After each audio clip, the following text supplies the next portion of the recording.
What's amazing, and God, how I'm sick of that word, can we ever stamp it out, is, I can't believe I said it even. What's remarkable, astonishing, is how you read things you've written within the last few years and cannot recall whole segments of it. Mm-hmm. Ever thinking it, ever writing it, ever saying your own writing? You can't remember your own yourself? Al, does that ever happen to you with any of your cartoons that you've done? Well, I'm not really a writer. Or do you remember? Or do you do something you've drawn? Do you not remember having drawn it? Or people frequently bring up something of mine that they saw 40 years ago, and you have to take their word for it. Well, they bring it up. Must be true. Yeah, but it's I'm a journeyman cartoonist basically, and I learned that if I didn't write material, I would not be able to sell any cartoons. So writing is an auxiliary part of selling cartoons. And how many of your colleagues do that? Not very many. A lot of cartoonists relied on partnerships with, like Siegel and Schuster, which was Superman. Schuster was the artist and Siegel was the writer. Yeah. So a lot of them formed teams. Now, the early cartoonists like Rube Goldberg and Otto Savalo and so many of the wonderful old cartoon, Roy Crane, they had wonderful imaginations and they were very creative. And they probably could have succeeded as writers for other cartoonists even, because they were so good at coming up with ideas.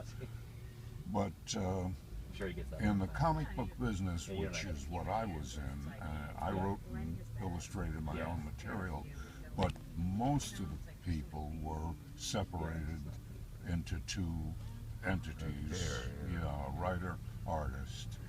And but I found out I tried to peddle my drawings and nobody would buy them. Yeah, the station. So it occurred to me,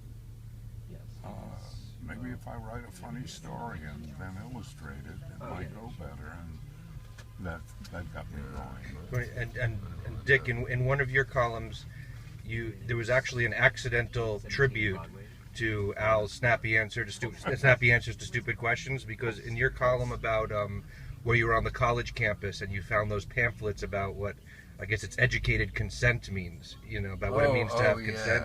There's one scene where basically you wrote snappy answers to stupid questions. You have someone, you said you imagine someone asking, "Can I kiss you here?" And the person says, "No, only in Cleveland." Oh, yeah. And you have someone asking, "Shall I keep going? Who knew you got started?" And that's essentially Al's snappy answers to stupid questions. If with some effort, if I hadn't read those yesterday, going through this whole pile of my old columns that I have to read.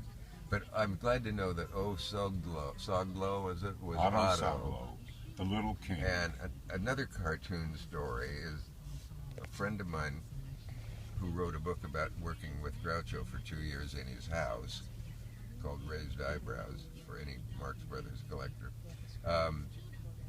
Was always taken with, is it Glueus or Glias? Glueus Williams. Glueus Williams. And I was too as a kid in all the Benchley books. Yes. And he thought, wouldn't it be wonderful if he were still alive? I would love to talk to him. And he found him in his 90s in upstate New York somewhere. And he couldn't believe that a young man, this guy, Steve Stoller, was the one who helped get Animal Crackers out of 20 years of mothballs. So it was a real Marx and Benchley savant. And found the old fellow and just made his day or year. And this was 15 years ago. So Glueus Williams did that wonderful cartoon in the New Yorker people around the pool, and it was, I think the caption was something like, "The day the ivory soap sank." Oh yes, he did several the day ones. Yes, Yeah. yes. But full disclosure on Snappy Answers, I recently discovered that no one ever creates anything original, because if you can go back far enough, somebody else did some version of it. Rube Goldberg actually did something called Foolish Questions in 1908, and it ran till 1940, which was That's pretty good. 7 years before I was born. So that's my only claim to not plagiarizing Rube Goldberg, is that I wasn't born yet. Can't be blamed. But in any case, Rube was a font of ideas. He did so many things. Really. He did political cartooning. He did syndicated features. There was no limit to his creativity. And there's a book about him out right now where I discovered a lot of. Yes. His name is still surprisingly known to people. Yes. On the other hand, two shocks I've had this year were when I said that sounds like something Groucho Marx might say, and the young adult I thought said, "I'm not sure if I know who you mean." Who are the Marx Brothers has been heard now frequently among the ignorant young who know nothing ahead of their birth. And the other one was almost, it wasn't, who, tell me again, who was Johnny Carson?